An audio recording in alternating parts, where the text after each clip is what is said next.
Admiral Kyle Morrison stood on the bridge of the New Horizon and watched the stars shift around them. The ship had just come out of its experimental faster-than-light drive, and everything looked different now. They were no longer near Earth.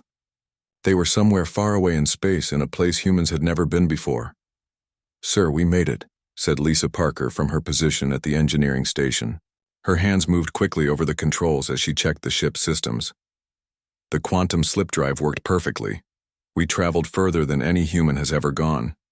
Kyle nodded and looked at the main screen. Strange stars filled the view, arranged in patterns he had never seen from Earth. After 30 years in space, this was still the most amazing sight he had ever witnessed.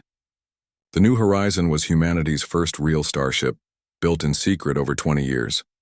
50 of Earth's best people were on board, and they had just made history. "Where are we exactly?" Kyle asked. Navigation Officer Amy Davis checked her instruments. "We're in the Centauri sector, sir. About 40 light-years from Earth, the drive took us right where we planned to go."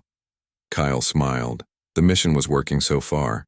For hundreds of years, aliens had kept humans trapped on Earth. They said it was for everyone's safety, but Kyle and his team believed there was more to the story. The New Horizon was their way of finding out the truth. "Captain Sullivan, take us toward that bright star over there," Kyle ordered. "Let's see what we can find." Jake Sullivan, the ship's captain, gave the order to move forward. The New Horizon glided through space like a living thing. Its hull was made from materials that could change and adapt, and its engines used technology that most humans thought was impossible. Far away from the New Horizon, on a large space station orbiting a red star, alarms began to ring. Commander Zethkara looked up from his desk as the sounds filled the air. His blue skin turned a darker shade, which meant he was worried. "What is happening?" he asked in his deep voice. Lieutenant Vextall ran into the command center, his arms moving as he tried to carry several data tablets at once. "Sir, we have a problem. A big problem. Our sensors picked up something new." "What kind of something?" Zethkara stood up. He was tall, even for his species, and his presence filled, the room. "A ship, sir. But not just any ship.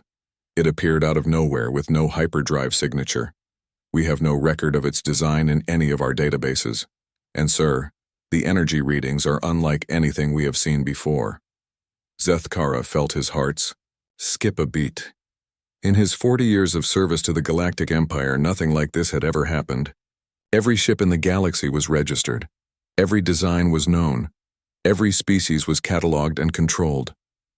"Show me," he said.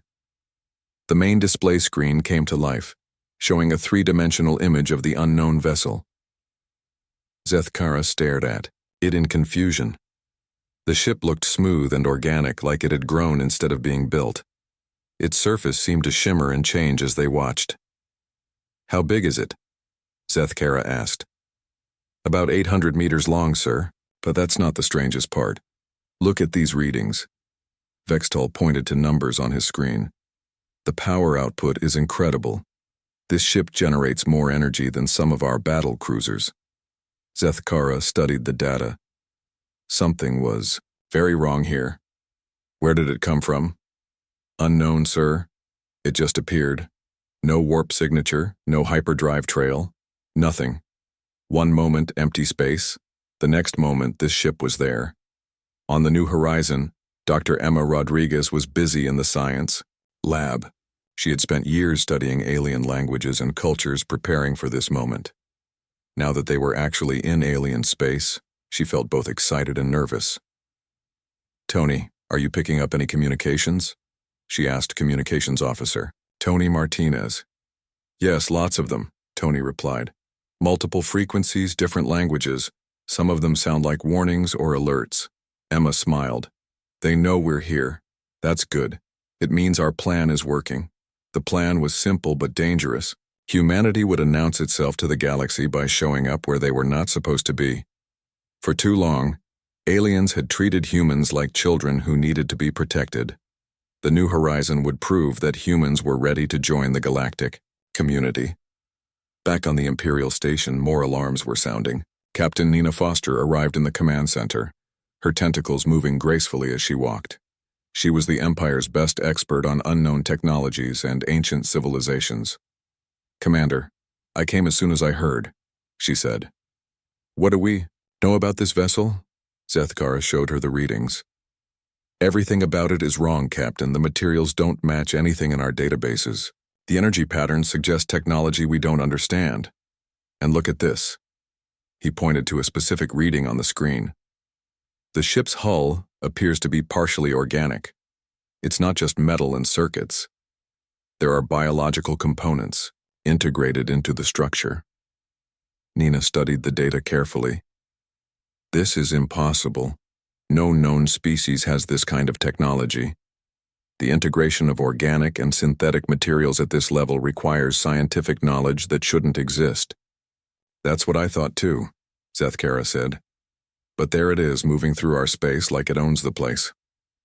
On the New Horizon, Kyle Morrison called his senior staff to the bridge. Lisa Parker came up from engineering, her clothes still covered in grease from working on the drive systems. Dr. Emma Rodriguez arrived with a tablet full of notes about alien communications.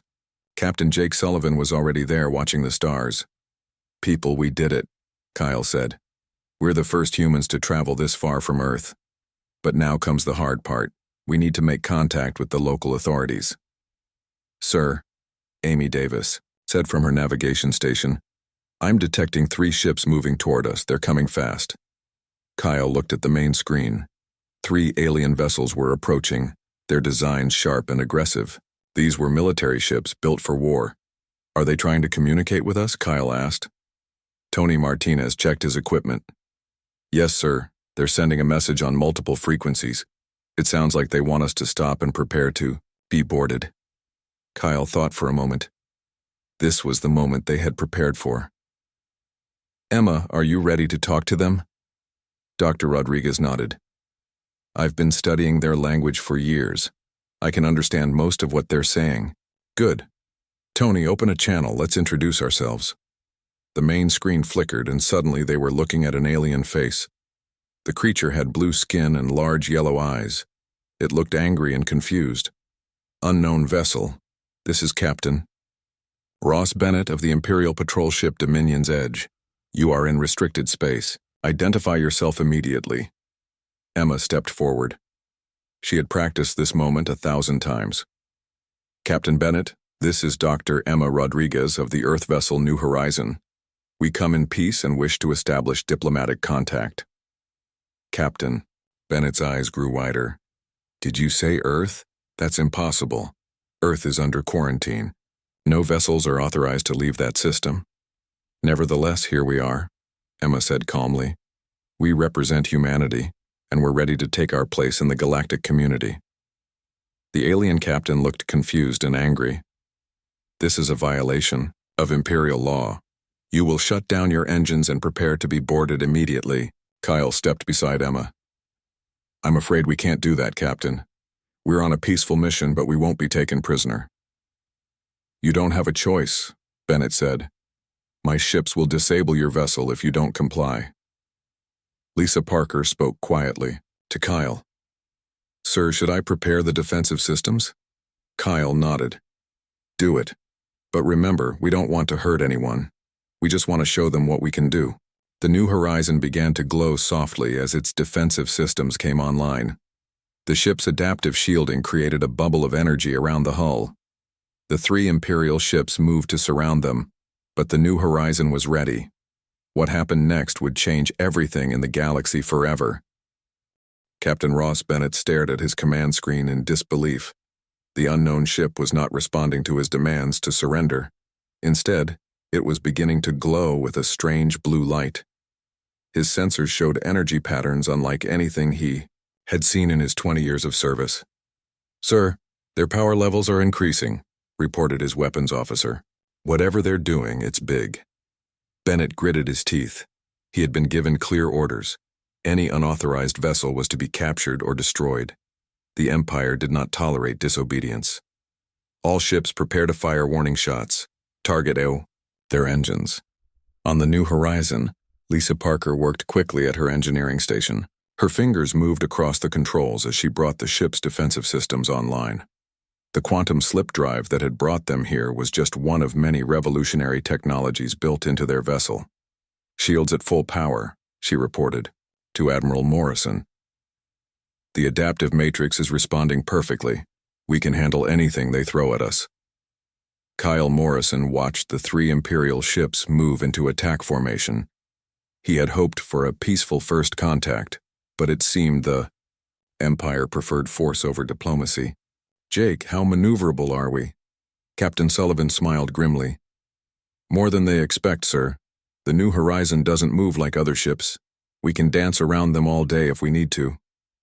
Dr. Emma Rodriguez stood beside Kyle, still hoping to find a diplomatic solution. "Admiral, let me try talking to them again. Maybe I can make them understand." Kyle nodded. "Go ahead, Emma, but be ready for anything." Emma activated the communication system. Captain Bennett's angry face appeared on the screen again. "Captain, please listen to me. We don't want to fight. We just want to talk." "The time for talking is over," Bennett replied. "You have violated Imperial space and ignored lawful orders. Surrender now or face the consequences." "We can't surrender," Emma said calmly. "We have a mission to complete, but we don't have to be enemies." Bennett cut the communication channel. He had heard enough. All ships opened fire. 3 Imperial patrol vessels unleashed their weapons at the same time. Energy beams and missiles streaked through space toward the New Horizon. But something strange happened. The human ship seemed to flow like water, moving in ways that should have been impossible. Amy Davis worked her navigation controls like a musician playing an instrument. The New Horizon twisted and spun through space, avoiding every shot. The ship moved so smoothly that the crew barely felt the motion. "How are they doing that?" Bennett's tactical officer asked in amazement. "Unknown, sir. Their ship doesn't follow normal physics. It's like they're not completely in our dimension." Bennett watched in frustration as his ships fired round after round, hitting nothing but empty space. The human vessel seemed to predict where the shots would go before they were even fired. On the New Horizon, Lisa Parker monitored the ship's performance with pride. Years of secret research had led to this moment. "The phase variant system is working perfectly," she told Kyle. "We're shifting in and out of normal space faster than their targeting computers can track." Kyle was impressed, but he knew they couldn't just keep running. "We need to show them we're not helpless. Lisa, prepare the gravity projectors." Lisa's eyes lit up. The gravity projectors were one of their most advanced weapons, but they were designed to disable rather than destroy. "Ready when you are, sir." The New Horizon suddenly stopped its evasive maneuvers and hung motionless in space. Captain Bennett saw his chance. "All ships, concentrate fire on their position. Don't let them escape again." But as the Imperial ships moved closer, the New Horizon's real capabilities became clear. Invisible waves of gravitational force reached out from the human ship, gently grasping each of the attacking vessels. "Sir, we're being pulled off course," Bennett's pilot reported in panic. "The engines aren't responding properly." "What's happening?" Bennett demanded. "They're using some kind of gravity weapon, sir. But it's not trying to crush us, it's just moving us around." The 3 Imperial ships found themselves being repositioned like pieces on a chessboard. The New Horizon's gravity projectors moved them away from each other, spinning them slowly to confuse their targeting systems. It was a demonstration of power that was both gentle and terrifying. Tony Martinez, the New Horizon's communications officer, was monitoring all the radio chatter between the Imperial ships. "Sir, they're requesting reinforcements, and they're reporting our capabilities to their command." Kyle nodded. That was exactly what he wanted. "Let them call for help. The more people who know about us, the better." Dr. Emma Rodriguez was studying the Imperial ships through the New Horizon's sensors. "Kyle, I'm detecting life support systems on those vessels. The crews are scared but unharmed. This is good. We're showing them we could destroy them but choose not to." Captain Sullivan was monitoring the tactical situation. "Sir, we could disable their weapons completely if you want. or we could just leave them here and move on. Kyle thought carefully. The first contact was going better than he had hoped, even though it involved combat. They were proving human superiority without killing anyone. Jake, take us out of their weapon range, but keep them in sight. I want to send a message. The New Horizon released its gravitational hold on the Imperial ships and moved away, but it didn't flee. Instead, it positioned itself where everyone could see it clearly. Emma opened a communication channel to all 3 ships. Imperial vessels, this is Dr. Rodriguez again. We have demonstrated our capabilities. We don't wish to harm you, but we will defend ourselves if necessary. We ask again for peaceful dialogue. Captain Bennett was shaken by what had just happened. His ships had been completely helpless against the human vessel's technology. He had never seen anything like it. Human ship, what do you want? We want to take our place in the galactic community, Emma replied.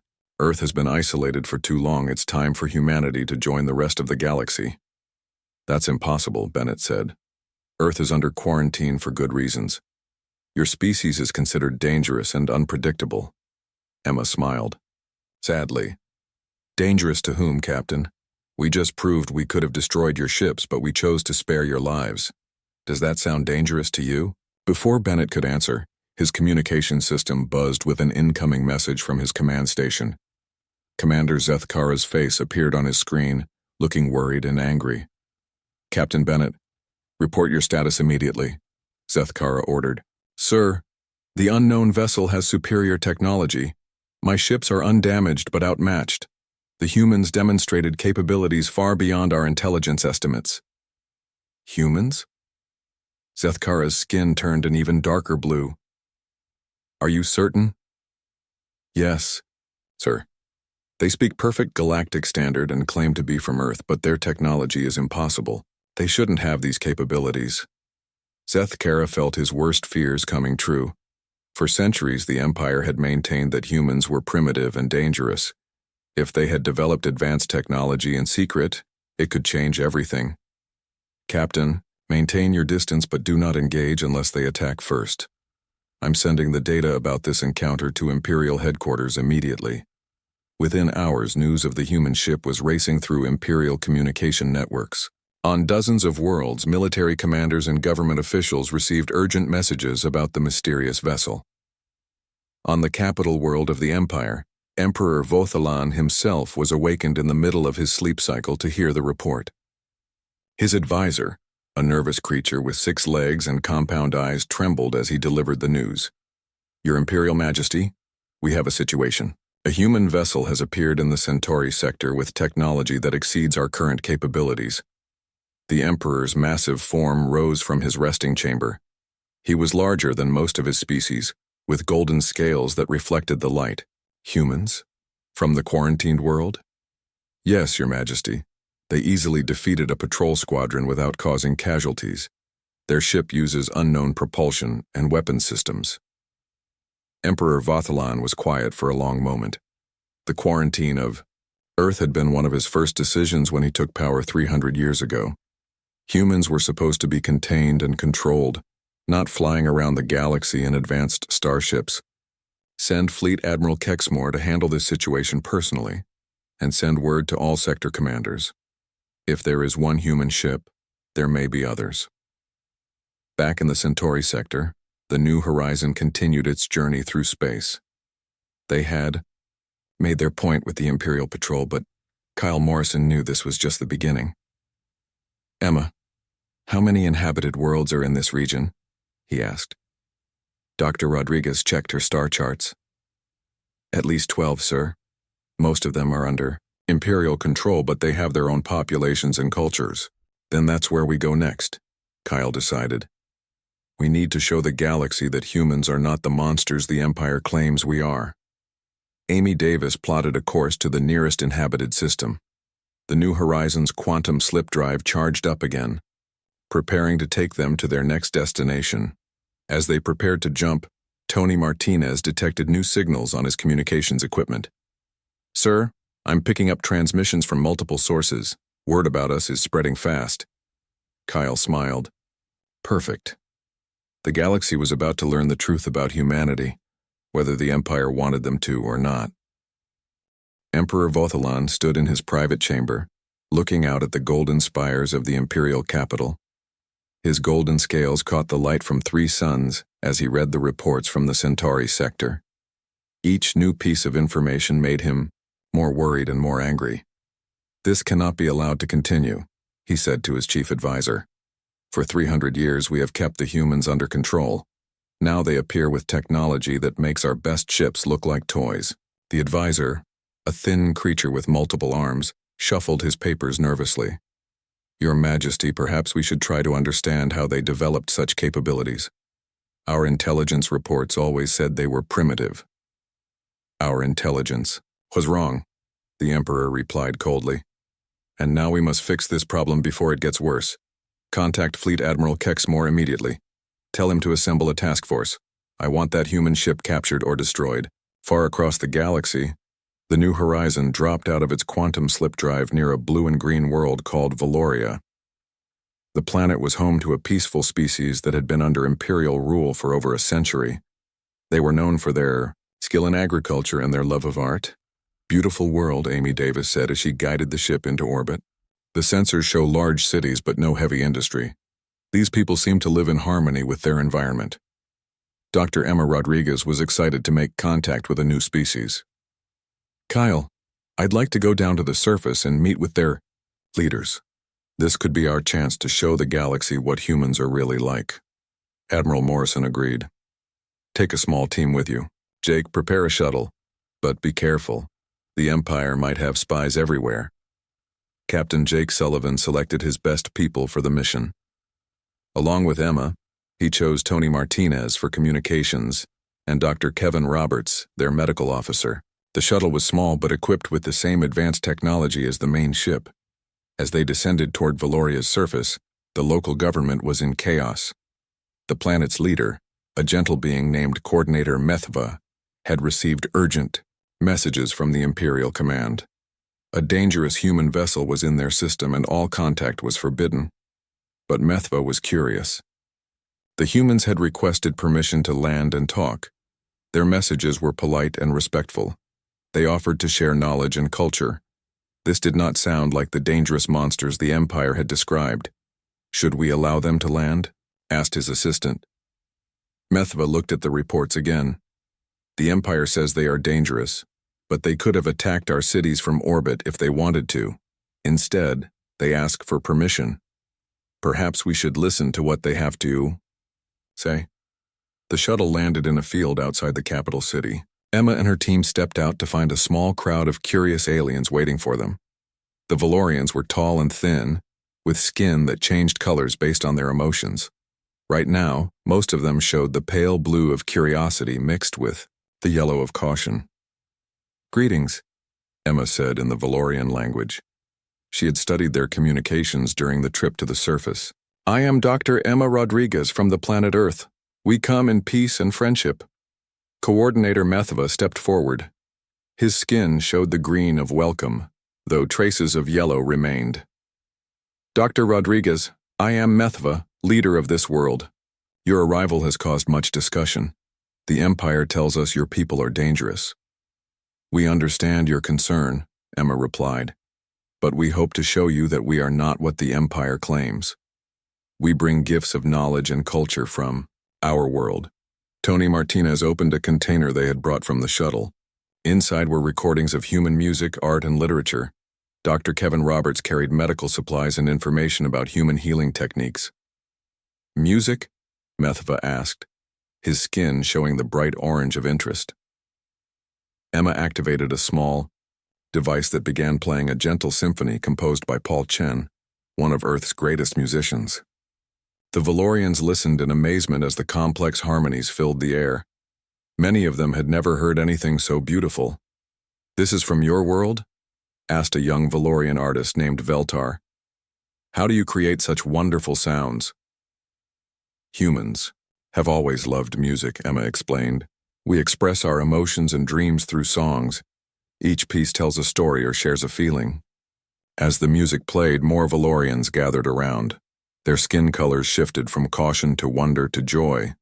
The fear that the Empire had planted was beginning to fade. Meanwhile, in space above Valoria, Imperial patrol ships had arrived. Captain Ross Bennett, still shaken from his encounter with the New Horizon, commanded a squadron of 6 vessels. His orders were clear: prevent any contact between the humans and the local population. Sir, the human shuttle has landed near the capital city, reported his sensor officer. Should we fire on their position? Bennett hesitated. The memory of how easily the human ship had defeated his forces was still fresh. No, we don't want to harm the Valorians, but monitor everything. If the humans try to leave, we'll be ready. On the planet's surface, the cultural exchange was going better than Emma had hoped. The Valorians were fascinated by human creativity. They listened to music, looked at artwork, and heard stories that made them laugh and cry.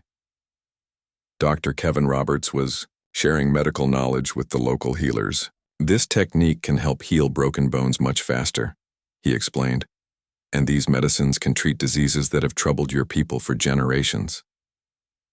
The Valorian healers were amazed. Why would you share such valuable knowledge with us? Asked their leader, an elderly being named Healer Zonka. Because knowledge should be shared, Kevin replied.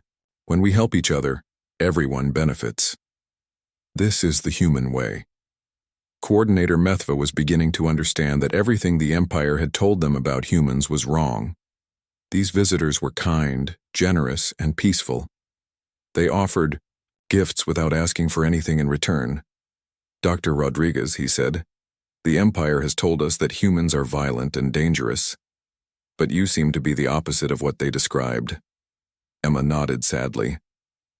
The Empire has many reasons to lie about us. For centuries, they have kept us isolated and told the galaxy we were monsters. But now you can see the truth for yourself. As the day continued, word spread across Valoria about the human visitors. Artists came to hear the music. Healers came to learn new techniques. Scientists came to discuss new ideas. The fear was replaced by excitement and wonder. But the gathering did not go unnoticed. High above the planet, Fleet Admiral Kexmore arrived with a massive task force. 20 warships of various classes formed a blockade around Valoria. The Admiral was the Empire's most experienced military commander, known for his ruthless efficiency. Status report, he demanded as he boarded Captain Bennett's ship. Sir, the humans have been on the surface for 6 hours. They appear to be conducting some kind of cultural exchange with the locals. Our surveillance shows no weapons or hostile activities. Kexmore studied the reports with growing anger. Cultural exchange? They're spreading propaganda and turning our subjects against us. This ends now. The Admiral opened a communication channel to the planet's surface. Attention, human vessel. You are in violation of Imperial law. Return to your ship immediately, and prepare to be taken into custody. On the surface, Emma received the message through her communication device. She looked at the gathered Valorians, many of whom had become friends over the course of the day. I'm sorry, she told Methva. It seems we must leave. The Empire will not allow us to stay. But why? Asked Veltar, the young artist. You have brought us such wonderful things. Your music, your stories, your knowledge. Why would the Empire forbid this? Emma smiled sadly. Because they want to control what you know and what you think. They don't want you to see that there are other ways to live, other ideas to explore. The Valorians began to understand. For over a century they had accepted Imperial rule because they thought it was the only way. But now they saw that there were alternatives. Will you come back? Asked Healer Zonka. We will try, Emma promised. But first we must visit other worlds and share the same message. The galaxy is bigger than the Empire wants you to believe. As the human team prepared to leave, something unexpected happened. Coordinator Methva made an announcement to his people. Citizens of Valoria, today we have learned something important. The Empire has not told us the truth about the humans. These visitors have shown us kindness and shared their knowledge freely. Perhaps it is time to question other things the Empire has told us. In space, Fleet Admiral Kexmore watched as the human shuttle returned to the New Horizon. He was furious that the aliens had been allowed to influence the local population, but he was also curious about their technology. "Sir, should we attack as soon as their shuttle docks?" asked his tactical officer. "No," Kexmore replied. "I want to see what they do next. These humans are more clever than our reports suggested. They're not just trying to escape. They're trying to turn the galaxy against us." The New Horizons quantum slip drive began to charge. Kyle Morrison had received Emma's full report about the successful contact with the Valorians. "Where to next?" Amy Davis asked from her navigation station. "The Tartarus mining colonies," Kyle decided. "If we can convince the miners that there's a better way to live, it will send a strong message to the Empire." The New Horizon arrived at the Kepler mining station 3 days after leaving Valoria. The station was a massive structure built into an asteroid, where thousands of alien workers dug precious metals from the rock. The conditions were harsh, and the pay was poor, but the Empire claimed it was necessary work. Dr. Emma Rodriguez stood in the ship's main laboratory, studying data they had collected during their covert scan of Imperial communication networks. What she found made her stomach turn cold with anger. "Kyle, you need to see this," she called to Admiral Morrison. Kyle hurried to the lab, followed by Captain Jake Sullivan and Engineer Lisa Parker. Emma pointed to information displayed on multiple screens around the room. "I've been analyzing the Imperial databases we accessed during our visits to other worlds," Emma said. "What I found changes everything we thought we knew about the quarantine." "What do you mean?" Kyle asked. Emma activated the main display screen. It showed documents, research papers, and communication records spanning hundreds of years. IA's quarantine of Earth wasn't put in place to protect us or the galaxy. It was put in place so the Empire could steal from us. The room went silent. Lisa Parker was the first to speak. "Steal what?" "Everything," Emma replied. "Look at this." She pointed to a document dated 200 years ago.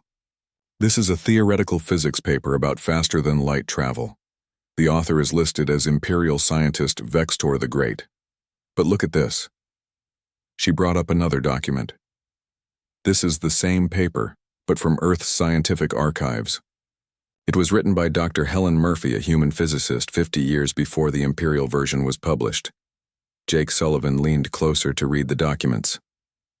"They stole her work and claimed it as their own?" "Not just her work," Emma said, grimly.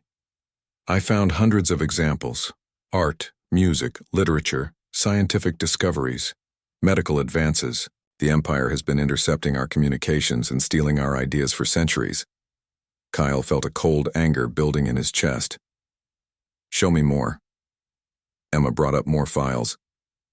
"Remember the beautiful architecture on the Imperial capital world? The flowing designs that look almost organic?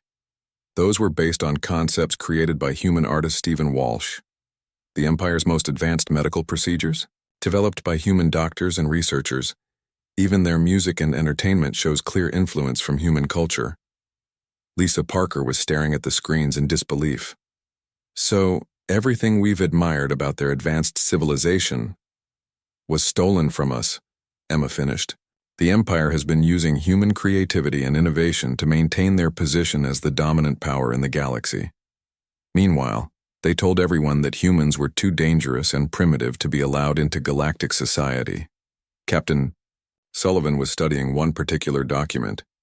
"Emma, look at this one. It's about something called the Creativity Project." Emma read the file, and her face grew pale. "Oh no, this is worse than I thought." She turned to face the others.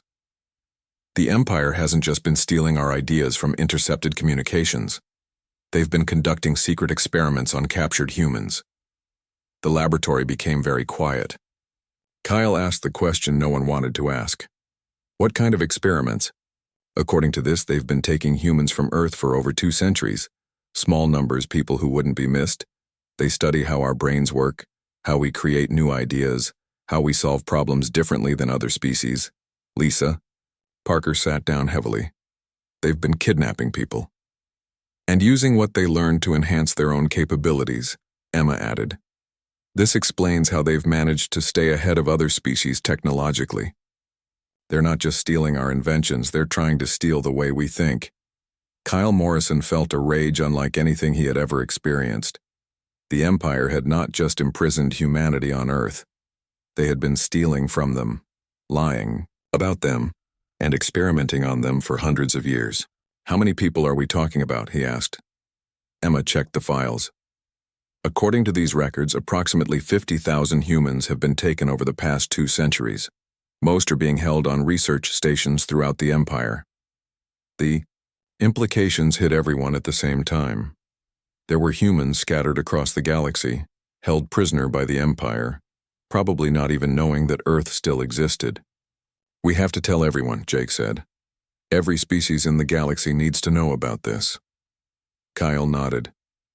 "Emma, can you compile all this evidence into a format that other species can understand?" "Already working on it," she replied. "But Kyle, there's more. I found references to other species that have been treated the same way. The Empire has been suppressing and exploiting dozens of civilizations." Tony Martinez entered the laboratory carrying his communication equipment. "Sir, I've been monitoring Imperial transmissions. They're mobilizing everything they have to stop us. Fleet Admiral Kexmore has over 50 ships now, and more are coming." "Let them come," Kyle said coldly. "We have work to do first." The new sea. Horizon approached the Kepler mining station carefully. The workers there were from a species called the Zorvans, known for their strength and endurance.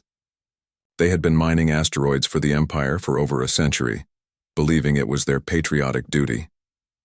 Dr. Emma Rodriguez and her team prepared to beam the compiled evidence directly into the station's communication system.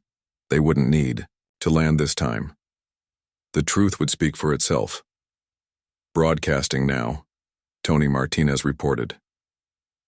Throughout the mining station, screens came to life showing the stolen human research, the evidence of kidnapping, and proof of the Empire's lies. The Zorvan workers stopped their mining equipment and gathered around the displays. Supervisor Gracton, the station's leader, watched in growing horror as the evidence unfolded.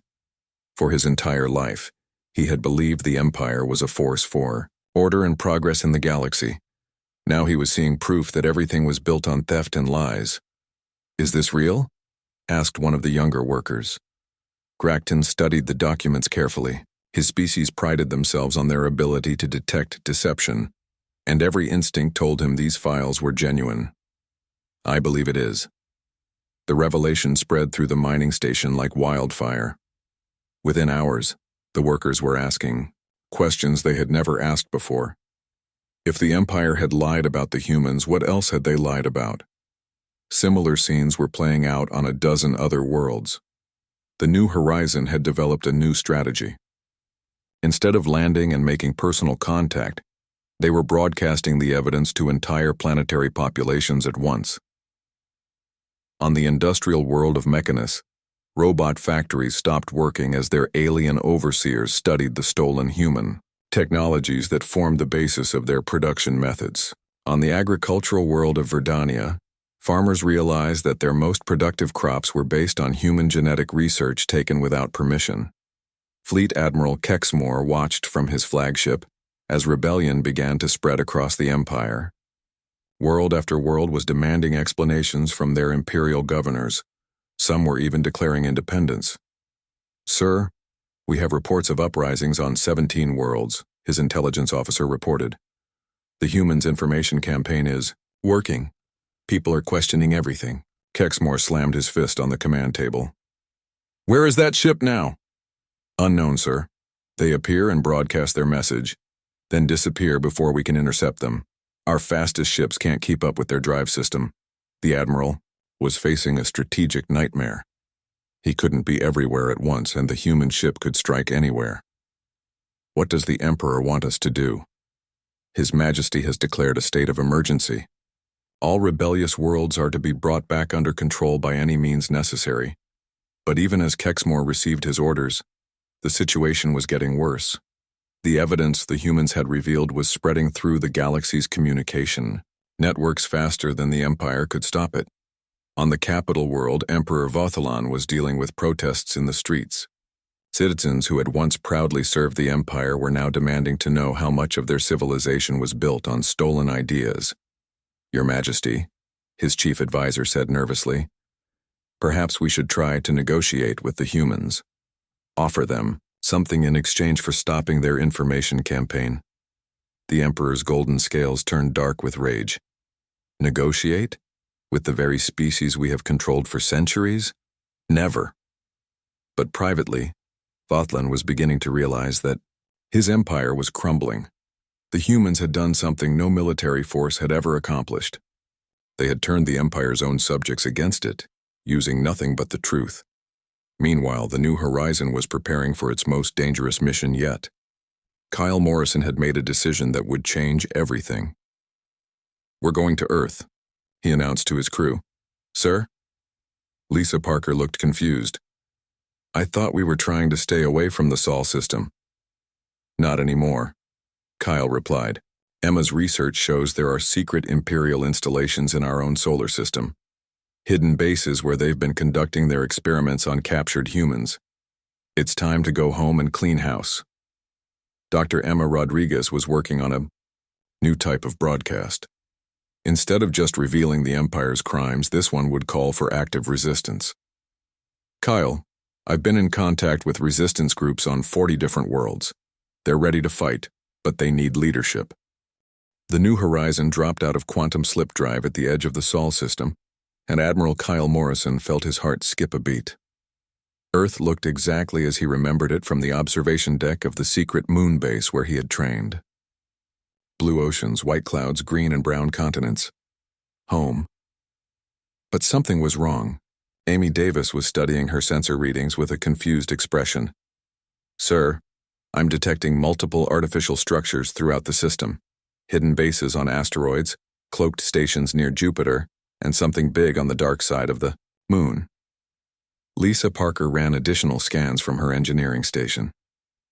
"Kyle, these installations are definitely Imperial technology. Some of them have been here for over a century." Dr. Emma Rodriguez felt sick to her stomach. "They've been operating in our own solar system all this time, right under our noses." Captain Jake Sullivan was monitoring space traffic. "Sir, I'm also detecting something else. There are ships hiding in the asteroid belt, human ships." Kyle raised an eyebrow. "Human ships? That's impossible. The New Horizon is the first ship Earth ever built." "Not according to these readings," Jake replied. "I count at least 20 vessels, and they're big. Some of them are larger than we are." Before Kyle could respond, his communication system came to life.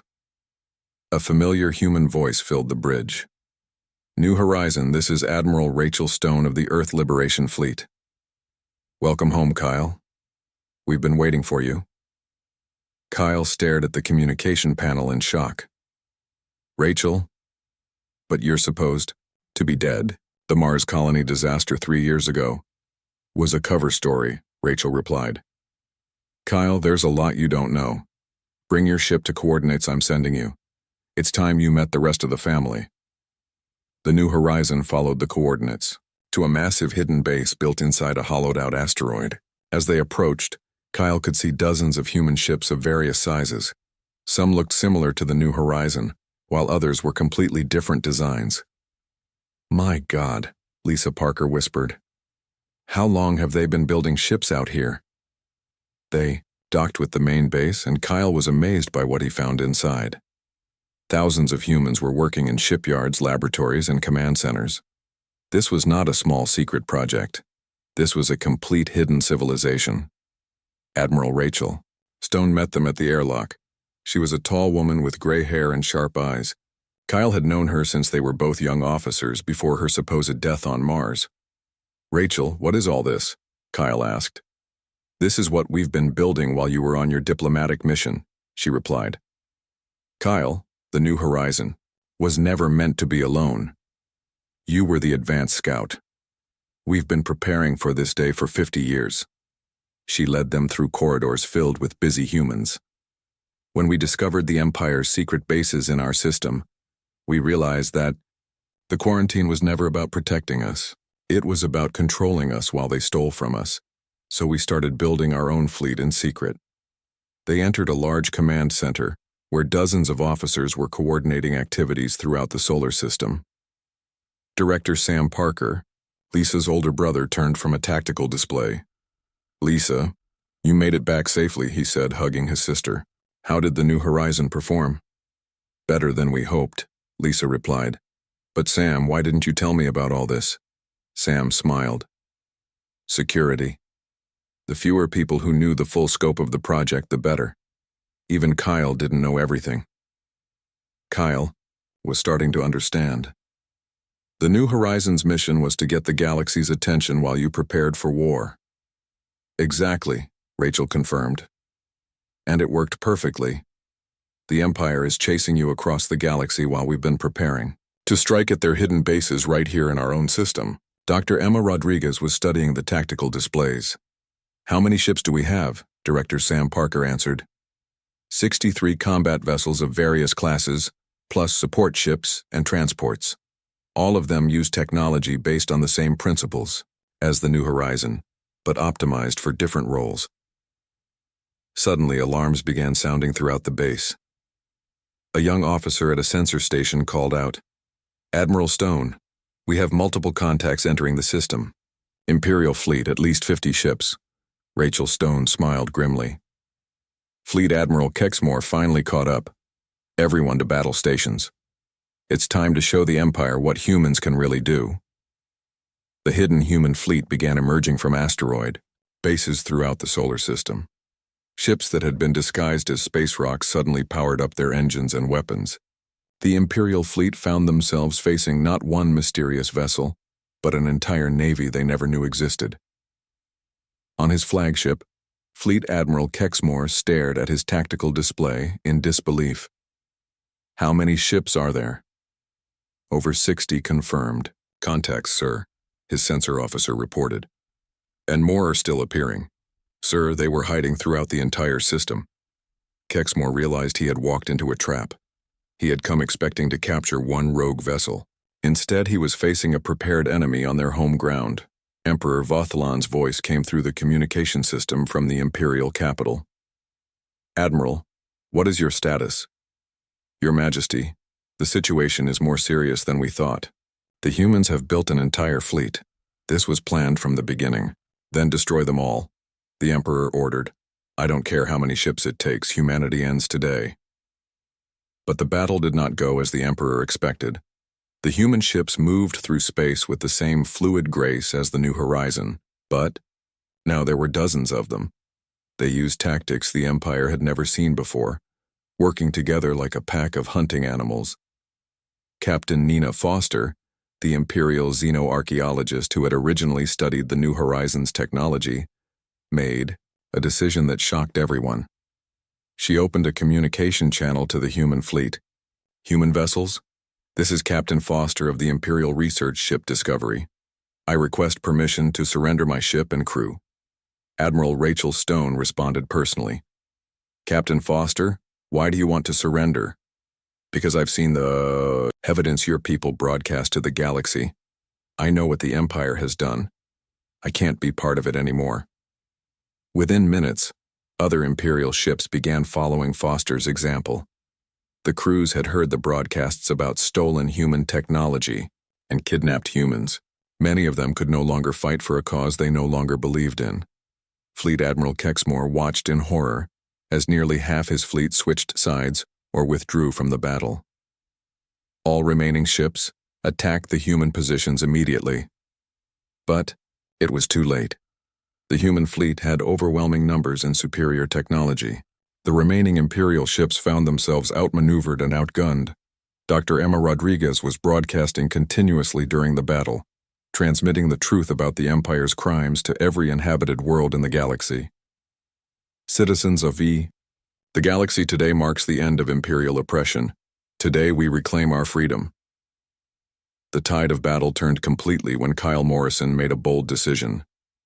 The New Horizon, accompanied by a squadron of the newest human ships, headed directly for the largest Imperial vessel. "This is Admiral Morrison to Fleet Admiral Kexmore. Your Emperor sent you here to destroy us, but we're offering you a different choice. Surrender now and help us free the humans your Empire has kidnapped." Kexmore was trapped. His fleet was defeated. His crews were defecting, and he was facing an enemy that could have destroyed him but chose to offer mercy instead. Admiral Morrison, I surrender my fleet. The battle for Earth was over, but the war for galactic freedom was just beginning. As news of the Imperial defeat spread, rebellions erupted on worlds throughout the galaxy. Species that had been suppressed for centuries rose up against their Imperial governors. Within weeks, the Galactic Empire began to collapse. Emperor Vothlan was captured by his own people, who had learned the truth about the stolen technologies and suppressed cultures. Kyle Morrison stood on the bridge of the New Horizon, now flagship of the new Galactic Liberation Alliance. Through the viewscreen, he could see dozens of different species ships working together to build a new kind of civilization. Dr. Emma Rodriguez was establishing the first interspecies university, where beings from across the galaxy would come to share knowledge freely. Captain Nina Foster, now working with the humans, was helping to locate and free the thousands of kidnapped humans held throughout the former empire. Lisa Parker was leading engineering teams that shared human technology with other species, while also learning from their innovations. The quantum slip drive that had started everything was now being improved by the combined knowledge of dozens of civilizations.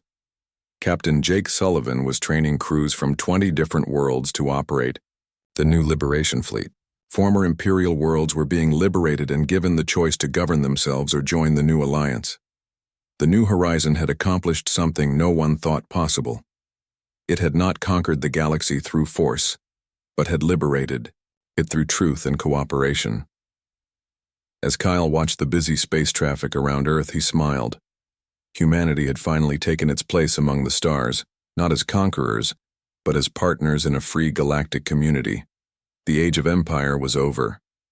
The age of cooperation had begun, and it all started with one ship that moved faster than anyone thought possible.